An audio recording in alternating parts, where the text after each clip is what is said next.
Hello students, welcome to online class. My name is Vipin Gupta and I am your mathematics teacher. Today I am going to teach you application of derivative rate measure. क्या हम लोग पढ़ेंगे? Rate measure. हम लोगों ने indeterminate पूरी खत्म कर ली है. उसके बाद हम लोग पढ़ रहे हैं रेट मेजर. अगला टॉपिक है हमारा. तो रेट मेजर हम लोग क्या देखेंगे, एक्चुअल में डिफरेंशिएशन किस टाइप से करना है. इसके वर्ड प्रॉब्लम है काफी. तो वर्ड प्रॉब्लम कैसे करता हूँ, मैं पिक दे देता हूँ. जब मैं न्यूमेरिकल स्टार्ट करूंगा तो उसी टाइम एंटर करूंगा. अभी हम थोड़ा डिस्कस कर लेते हैं ये चीजें हो क्या रही है. सपोज आपके पास कोई सर्कल गिवन है, ठीक है. ये सर्कल गिवन है. सर्कल की रेडियस लगातार बढ़ रही है.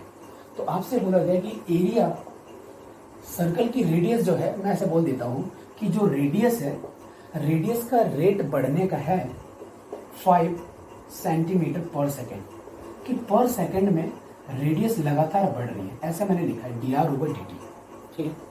तो एरिया किस रेट से बढ़ रहा है. अब मेरी बात को समझो, ये क्वेश्चन मैंने खुद बनाया. अभी क्या मैंने बोला कि dr/dt किसी भी सर्कल की रेडियस 5 सेंटीमीटर पर सेकेंड बढ़ रही है. आप ऐसा एग्जांपल समझो कि एक शांत वाटर है, एकदम शांत, ठीक है. उसमें आपने एक स्टोन एंटर कर दिया. जैसे ही आपका स्टोन जाएगा तो एक वेव क्रिएट होती है. सेंटर पे जैसे आपने स्टोन डाला तो एक वेव क्रिएट होती है, साइनसोइडल वेव आगे चल रही होती है. लेकिन अगर मैं उसका टॉप व्यू देखूंगा तो वेव वो ऐसे नजर आ रही होती है, ये वेव आगे की ओर बढ़ रही है. ठीक है, आगे की ओर वेव बढ़ रही है. अब मैंने यही बोला कि ये जो वेव है वो किस टाइप से आगे की ओर जा रही है. 5 सेंटीमीटर पर सेकेंड, 5 सेंटीमीटर एक सेकेंड में डिस्टेंस कवर करती है. तो वो टोटल एरिया जो है वो कितना टाइम से कवर हो रहा है, किस रेट से कवर हो रहा है, ये मेरा टारगेट है. तो एरिया क्या होता है सर्कल का, पाई आर स्क्वायर. तो अगर मैं इसका डेरिवेटिव करूंगा विद रिस्पेक्ट टू टाइम, बहुत ध्यान से देखना, डेरिवेटिव करूंगा विद रिस्पेक्ट टू टाइम, तो आओ डेरिवेटिव करते हैं विद रिस्पेक्ट टू टाइम. यहाँ पर टाइम नहीं है, मुझे डेरिवेटिव करना विद रिस्पेक्ट टू टाइम. बहुत बड़ी प्रॉब्लम है बच्चों, क्या किया जाए. तो ऐसी कंडीशन के लिए हमारे पास कुछ है क्या कि d/dr कर दिया जाए, तो पाई आर स्क्वायर कर दिया जाए. ये dr मैं कहां से लाया, यहां से. एक dr ऊपर एक dr नीचे, कैंसिल आउट हो जाएंगे. और ये dt को मैंने यहां लिख दिया, तो कुछ प्रॉब्लम तो नहीं हुई. अब इसका डेरिवेटिव बहुत इजीली हो जाएगा, दैट मींस 2πr. और dr/dt की वैल्यू कितनी है, 5. ठीक है. अब वो पर्टिकुलर कह दे कि जब r की वैल्यू 50 सेंटीमीटर थी, उस सिचुएशन के लिए बताओ. तो r की वैल्यू अगर 50 मिल जाए तो 2π multiplied by 50 multiplied by 5. Answer आ गया 5 दूनी 10, ये आ गया 500 पाई. और यूनिट क्या लिखोगे, ये एरिया है तो सेंटीमीटर स्क्वायर. और टाइम पर सेकंड कहां से पता चला सेकंड है, क्योंकि ये यूनिट मैंने पहले दी हुई थी. तो आपके पास आइडिया लग गया कि हम लोग किस टाइप के न्यूमेरिकल करने वाले हैं. तो इस टाइप के हम लोग न्यूमेरिकल लेंगे. और मैं आपको पिक दे रहा हूं, इसको स्क्रीनशॉट में ले लो.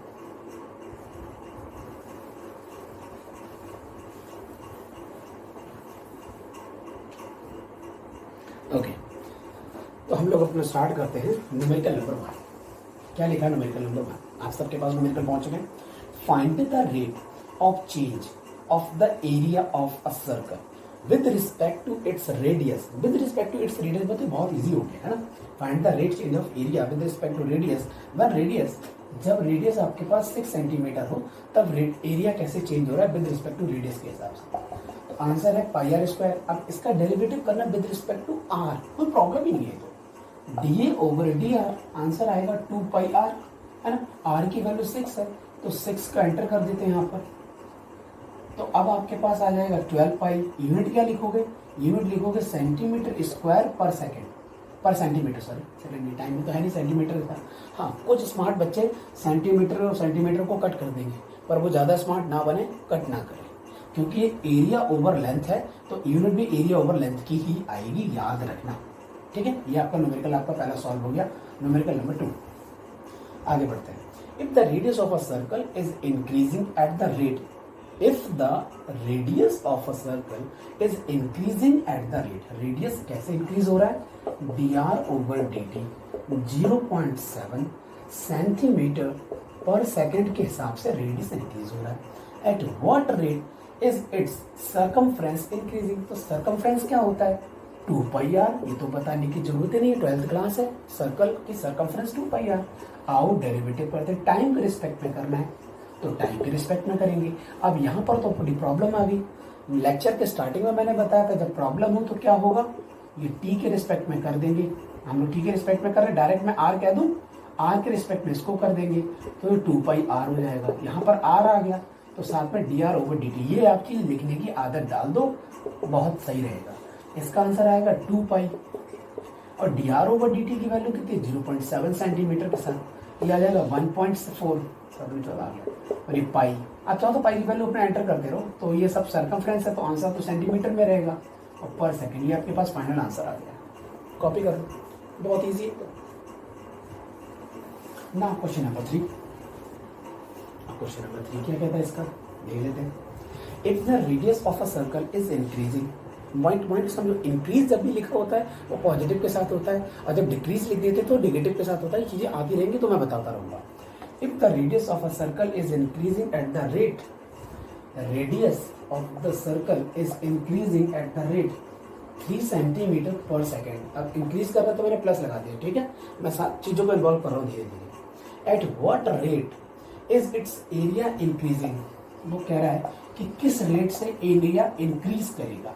उसने खुद ही बोल दिया कि एरिया इंक्रीज कर रहा है, तो आंसर आपका पॉजिटिव में आएगा, तो पॉजिटिव लगाना नहीं है। अगर वो बोलता चेंज लिखो तो आपको पॉजिटिव नहीं लगाना। अब सिचुएशन पे आता रहेगा तो देख लेंगे। सॉरी, हाँ मैं कुछ कह रहा था, अभी बाद में आएगा, न्यूमेरिकल आएगा तो मैं बताता हूँ उसको। ओके, सिचुएशन की कंप्लीट होगी। मैं न्यूमेरिकल नंबर 3 कर रहा था।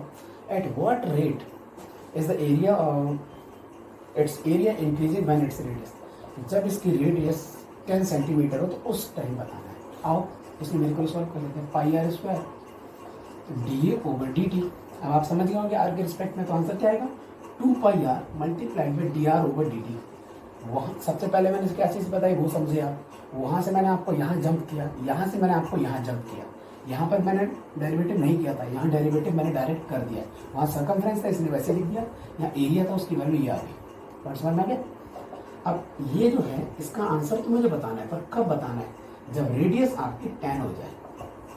तो 2π multiplied by 10 multiplied by dr/dt, this is +3, that means 60 pi, वो भी पॉजिटिव का ही है, और एरिया है तो सेंटीमीटर स्क्वायर होगा, और डिवाइडेड बाई टाइम है तो सेकंड होगा, क्योंकि सेकंड पहले से गिवन है। आंसर आ गया। बहुत ईजी है न्यूमेरिकल्स, इसमें कोई बड़ी बात नहीं है बच्चों।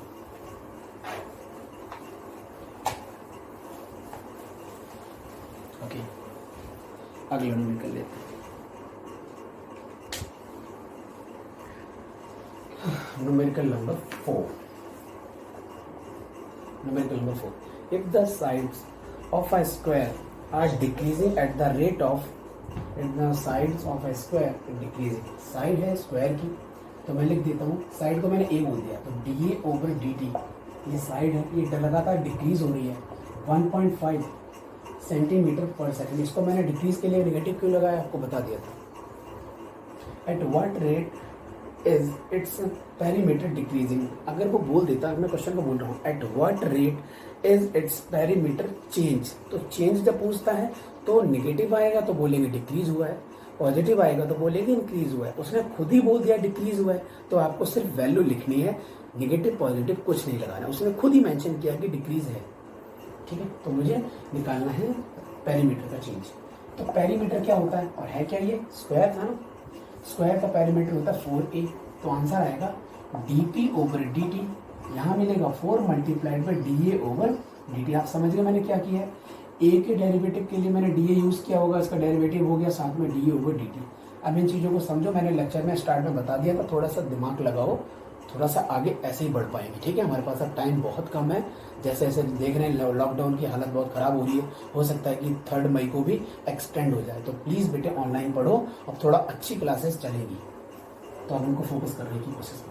तो dA/dt की वैल्यू आपके पास गिवन है, वो भी निगेटिव में, तो आंसर आएगा 15×60, ये हो गया, निगेटिव आ गया, पेरीमीटर था सेंटीमीटर के साथ पर सेकेंड ही होगा, यूनिट हो जाएगी। आप आंसर कैसे लिखोगे, ये आंसर लिखोगे, आपका आधा नंबर कट जाएगा। उसने खुद ही बोला डिक्रीज हुआ है, तो आंसर कैसे लिखोगे, आंसर लिखोगे 6.0 सेंटीमीटर पर सेकेंड डिक्रीज, ठीक है, डिक्रीज पर सेंटीमीटर पर सेकेंड लिखा हुआ है, ऐसे लिखोगे। उसने वर्ड मेंशन किया डिक्रीज, इसलिए हम लोग नेगेटिव नहीं लगा रहे, हम लोग चेंज कर लेते हैं। ओके, अगला न्यूमेरिकल हम लोग कर लेते हैं।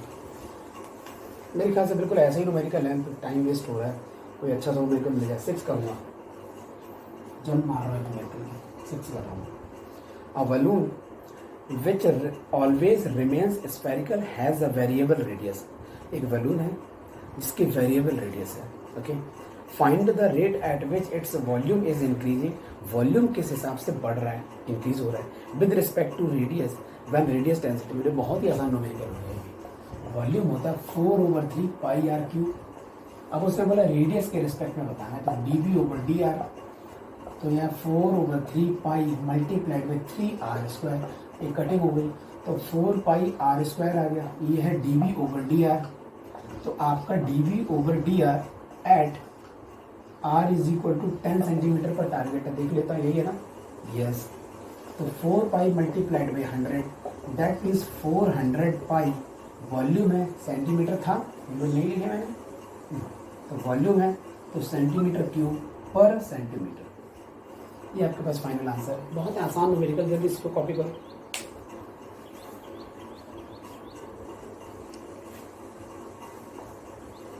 ओके, आगे बढ़ रहे हैं।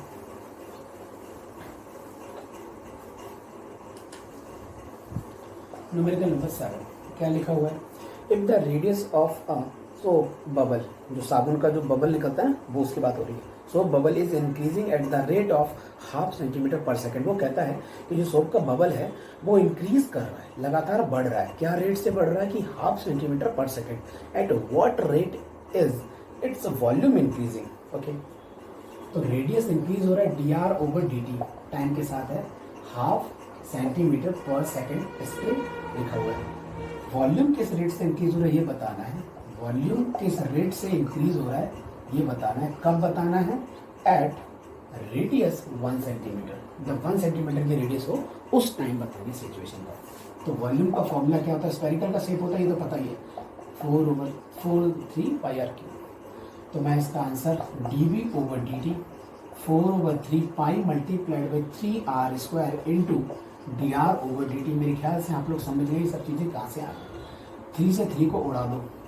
अब आपके पास dv/dt और इसकी वैल्यू निकालनी है। कहाँ पर निकालनी है? At radius 1। ये लिखा है 4 पाई r², r की वैल्यू 1 है तो यहाँ पर मैं 1 का स्क्वायर लिखूंगा। dr/dt इसकी वैल्यू हाफ गिवन है, तो 2 से कटिंग करोगे तो 2 की, 1 का स्क्वायर 1 होता है तो आंसर आएगा 2 पाई। और निकाल रहे हैं वॉल्यूम, सेंटीमीटर गिवन है तो आप कहाँ लिखेंगे? सेंटीमीटर क्यूब पर टाइम है, सेकंड है यहाँ पर तो सेकंड लिखेंगे। ये सब चीज़ें यूनिट बहुत अच्छे से लिखना।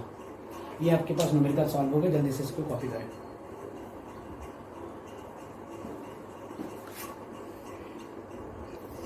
अभी तो बहुत कम टाइम हुआ है, आज हम लोगों ने काफ़ी स्पीड में पढ़ा है, काफ़ी न्यूमेरिकल हो गया, अभी टाइम तो बहुत ही कम हुआ है। न्यूमेरिकल नंबर 8 क्या कहता है? A cylindrical tank of radius 10 meter is being filled with wheat means गेहूं। ठीक है, तो सिलेंड्रिकल टैंक है जिसकी रेडियस 10 मीटर है, उसको फिल करते हैं किससे? वीट से, जिसका रेट है 314 क्यूबिक मीटर, मतलब मीटर क्यूब वॉल्यूम है, पर आवर। 1 घंटे में 314 मतलब 314 क्यूबिक मीटर एंटर करते हैं। Find the rate eight which the depth of the waiter wheat is increasing. कितनी हाइट से बढ़ेगा? पाई की वैल्यू 3.14 लेनी है। ओके, न्यूमेरिकल तो आसान है, कोई टेंशन नहीं। तो सबसे पहले हम लोग लेते हैं सिलेंडर का वॉल्यूम, क्योंकि इसने बोला है कि वॉल्यूम का रेट गिवन है, तो dv/dt गिवन है। प्रॉपर में लिख देता हूँ सही से, dv/dt वॉल्यूम ओवर टाइम वो है 314 मीटर है, मीटर क्यूबिक पर आवर, ये यूनिट है आपके पास। रेडियस फिक्स है सिलेंडर की, वो हम देखते रहेंगे बाद में। Find the rate at with the depth कैसे बढ़ रही है? तो वॉल्यूम का फॉर्मूला होता है सिलेंडर का πr² into H, πr² into H. ये वॉल्यूम का फॉर्मूला है। आर कांस्टेंट है, ठीक है, आर की value 10 meter I think so, मैं चेक कर लेता हूँ। 10 यस बेटे, आर की वैल्यू 10 मीटर है, वो कांस्टेंट है। तो मैं इसका dv/dt, क्योंकि वैल्यू गिवन है ना, ऐसे आप समझ गए होंगे। ये लिखा है पाई और ये लिखा है r², इसकी तो मुझे टेंशन ही नहीं है, क्योंकि इसका डेरिवेटिव करना या तो मैं r के रिस्पेक्ट में करूँ या तो h के रिस्पेक्ट में, तो r से तो कंफ्यूज होने की जरूरत ही नहीं है, क्योंकि r कांस्टेंट है, इसको बाहर लिखो। और h को मैं सॉल्व करूँगा तो लिखूंगा dh ओवर dt, क्योंकि t के रिस्पेक्ट में कर रहा हूँ, सीधे सीधी बात है, पाई आर स्क्वायर। इसकी वैल्यू डायरेक्ट आपके पास गिवन है 3.4, पाई की वैल्यू होती है 22/7 या 3.14 बोला उसने, 3.14। क्यों? क्योंकि ये देख रहे हो, समझ में आ गया होगा। रेडियस की वैल्यू 10 गिवन है तो 100 हो गया। dh ओवर dt, ये जो डेप्थ है ना, जो हाइट है, वो किस रेट से बढ़ रही है, हाइट किस रेट से बढ़ रही है। जब हम बीट एंटर कर रहे हैं तो उसके अंदर बीट पहुंच गया, तो वो बीट पहुंच गया तो उसकी हाइट बढ़ रही है, बीट की कितनी रेट, डेप्थ कह दो या फिर हाइट कह दो, किस रेट से बढ़ रही है वो पूछ रहा है। तो इसको मल्टीप्लाई इसके साथ करेंगे तो ये आएगा, तो मतलब ये पूरी क्वांटिटी खत्म हो गई। तो यहाँ पर मिलेगा आपको 1 और ये आएगा dh ओवर dt, मतलब ये क्या है 1 मीटर पर आवर, क्योंकि आवर टाइम है और h मीटर में लिया क्योंकि यहाँ मीटर था सब कुछ। तो आपका आंसर आएगा dh over dt 1 meter per hour. Visual है, मार्कर थोड़ा सा डल हो गया, ठीक है, कॉपी कर लो उसको जल्दी से। ओके, ना क्वेश्चन नंबर 9, जल्दी से करो। ठीक है, को क्वेश्चन लेते हैं, क्या लिखा हुआ है question number 9। The total revenue in rupees received from the sale of x unit of the product is given by r of x। देखो, हम लोग अकाउंट्स तो कभी पढ़ते नहीं है, जो अकाउंट्स के बच्चे हैं वो सब अपना पढ़ते हैं, रेवेन्यू का इक्वेशन क्या होती है, मार्जिनल रेवेन्यू क्या होता है, वो सब बच्चे पढ़ते हैं। हमने तो देखा r of x 3x square plus 36x plus 5, इस टाइप से हमने चीज़ देखी। x आपकी यूनिट है, ये रेवेन्यू है। अगर 1 यूनिट जा रही है तो x की वैल्यू अगर 1 एंटर कर देंगे तो आपके पास रेवेन्यू आ जाएगा। अगर मान लो 500 यूनिट मेरी सेल हुई है तो 500 यूनिट के लिए 500 की वैल्यू यहाँ पर एंटर कर देंगे, x की वैल्यू 500, ये जो क्वांटिटी सॉल्व होकर आएगी आपके पास रेवेन्यू है। ठीक है, तो मार्जिनल कॉस्ट पूछा है ना, मार्जिनल रेवेन्यू पूछा at x is equal to 5, at x is equal to 5, at x is equal to 5 पर मार्जिनल रेवेन्यू पूछा। मार्जिनल रेवेन्यू होता है इसका डेरिवेटिव, इसका डेरिवेटिव कर दो, कुछ नहीं करना। अब आप 12th क्लास में हो, अगर आप पढ़ना चाहते हो तो आप इसके बारे में पढ़ सकते हो, लेकिन मैं तो ये कहूँगा टाइम वेस्ट करने से क्या फायदा। इक्वेशन गिवन है, उसका डेरिवेटिव कर दो, इस वैल्यू को इसमें एंटर कर दो, आंसर आ जाएगा, कोई टेंशन की जरूरत नहीं है। ये कितना मिलेगा आपको 6x, और ये मुझे मिलेगा 36x की वैल्यू 1 होगी, ये 0 होगा। अब आपके पास ये कंडीशन आ चुकी है, इसका डेरिवेटिव में 5 एंटर कर दो, 6 मल्टीप्लाइड बाई 5 प्लस 36, 30 30 60 66 आपका आंसर। बस आपके पास यही फाइनल आंसर है, मार्जिनल रेवेन्यू। और रुपीज़ में लिखा था तो रुपीज़ में आंसर लिखता हूँ, आपके इक्वेशन में रुपीज़ लिखा हुआ है। ठीक है, तो मेरे हिसाब से आज के लिए इतना बिल्कुल बहुत है। ठीक है, okay class, bye bye, take care.